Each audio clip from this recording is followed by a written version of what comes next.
term creative engineer to encompass what I do as a systems and information engineer, applying those concepts to user interface and user experience design. So an engineer by definition designs and builds systems while considering the limitations of practicality and cost and materials and time, resources. And a lot of designers get themselves in trouble or get the startup they're working for in trouble by designing something that just can't be built in the time that the startup has. Right, okay. So popular concept today coming out of business schools is called design thinking. You might have heard of it. So it's really the concept of rapidly iterating on solutions while considering the customer's needs. One of the things that engineers get a bad rap for is that they don't always consider the people when they design solutions. The people part is really hard for engineers because it's more subjective and fluffy and difficult to understand.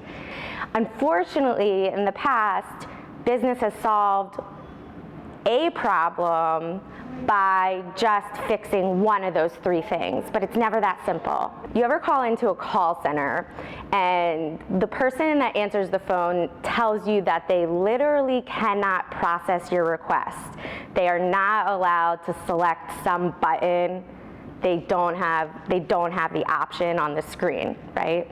This is because someone higher up or someone in the engineering department heard about a business rule, needed to enforce the business rule, so they just built a rule into the software that literally prevents the person from doing the thing they need to do to make the customer happy.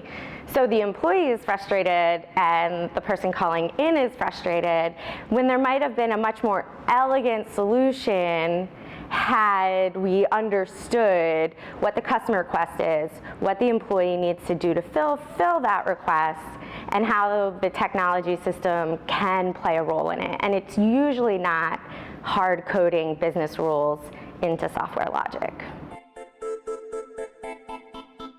I've always been interested in health and fitness. I grew up overweight. I'm really good at tech. My mom owns a boutique. I understand retail. And I saw that in 2013, a lot of boutique athletic apparel brands were popping up, and there didn't seem to be a central place where someone could shop and discover new brands. I decided to start One Squat Shop. It launched in the fall of 2013. I started freelancing as a designer so that I could pay for the e-commerce store.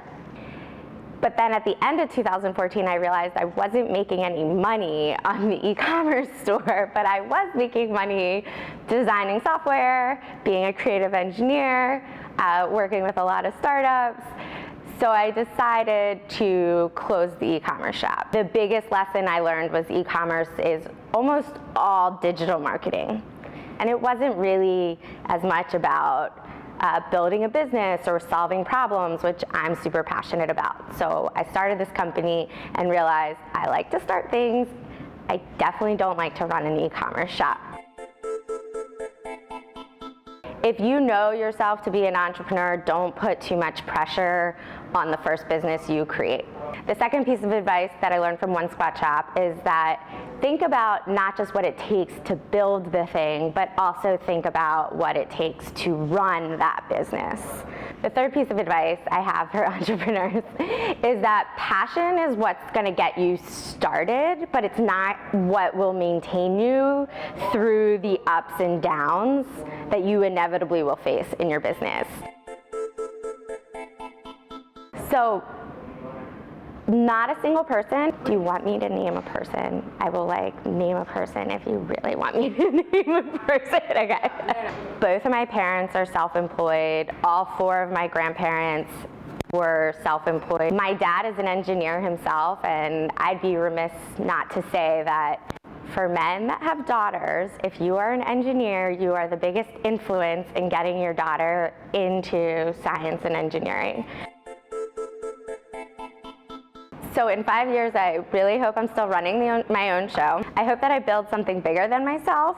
And long term, after 5 years, I'd really like to live out in the country. I want to start this whole business that I can run from wherever I am so that I can live out in the country and have farm animals and be in nature. So.